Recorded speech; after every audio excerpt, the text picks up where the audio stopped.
In the reconstruction of Afghanistan, the stakes are high for the whole world, but they are highest for those who have suffered through a generation of violent conflict.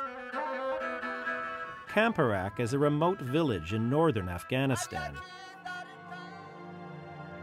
Electricity hasn't reached Kamparak and much of rural Afghanistan. Here you find the shortest lifespans in the world. It's several days' walk to the nearest hospital. In such conditions, the opening of an Aga Khan Health Services clinic is a small miracle. There are 2 doctors and 2 nurses and a reliable supply of basic drugs. Patients pay what they can.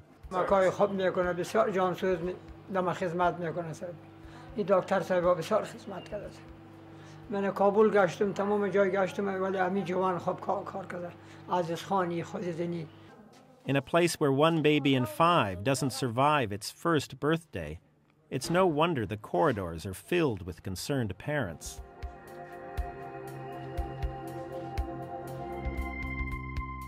The Aga Khan Development Network has been working in neighboring countries for 25 years. In Afghanistan itself, the network was getting relief supplies in even before the Taliban were ousted.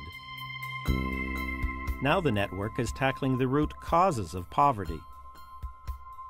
There's no simple answer, but the network has proven that success is possible if you address the social, economic, and cultural needs of local communities. Sanjur has been across the border to Pakistan 5 times to learn from the remarkable success of the Aga Khan Rural Support Program. It's just a couple of 100 miles from here.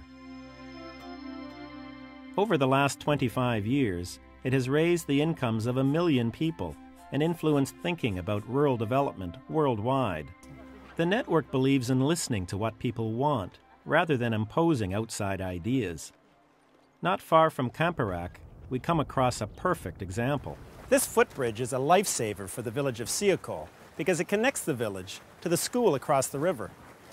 It's an example of the kind of practical infrastructure project which is so important to the future of Afghanistan. The biggest obstacle of all to peace and prosperity may be this innocent-looking flower. The Aga Khan Foundation's pioneering work in combating opium production is helping people find viable alternatives to the poppy economy. So we're providing a lot of vocational training services, a lot of business development services to help people kind of develop off-farm and non-farm livelihoods.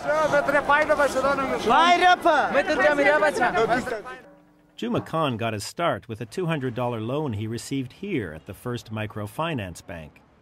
It has been set up by the Aga Khan Development Network to encourage local entrepreneurs. It allows us to expand microfinance right into the rural areas where these rural communities had no access to credit other than the narcotic warlords. Something like normal life is beginning to return to rural Afghanistan. But an even more important revival is occurring in local schools. Under the Taliban, the only school for girls in Puli Kumri was taken over for use as a military camp. Now that the war is over, Susan Secondary has been selected to act as a master trainer, responsible for upgrading the skills of other teachers on the job. More than 4,000 master trainers from a dozen countries have been trained at the Institute for Educational Development at the Aga Khan University in Karachi. All have returned home to train tens of thousands more. It's an example of how Aga Khan Development Network institutions from across the region are helping the people of Afghanistan. So the network works with the national and provincial authorities to improve the quality and number of teachers, especially women. The network is also working with the government to fast-track the training of thousands of female health professionals. The network is helping to modernize the curricula for all nurses and midwives in Afghanistan, and it's providing computer access and training to help students and faculty tap into current thinking worldwide.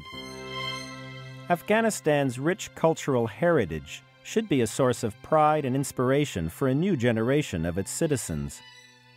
But under the Taliban, some of humanity's most remarkable cultural treasures were destroyed. the Aga Khan Trust for Culture is now helping to restore key cultural landmarks before it's too late.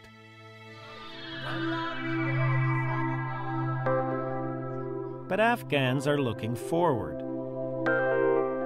They will tell you that they don't want handouts, but a little help in putting down foundations that will last. Education for everyone. A little capital for entrepreneurs. An opportunity to make a better kind of living from the land. The chance to make their own plans for their own future.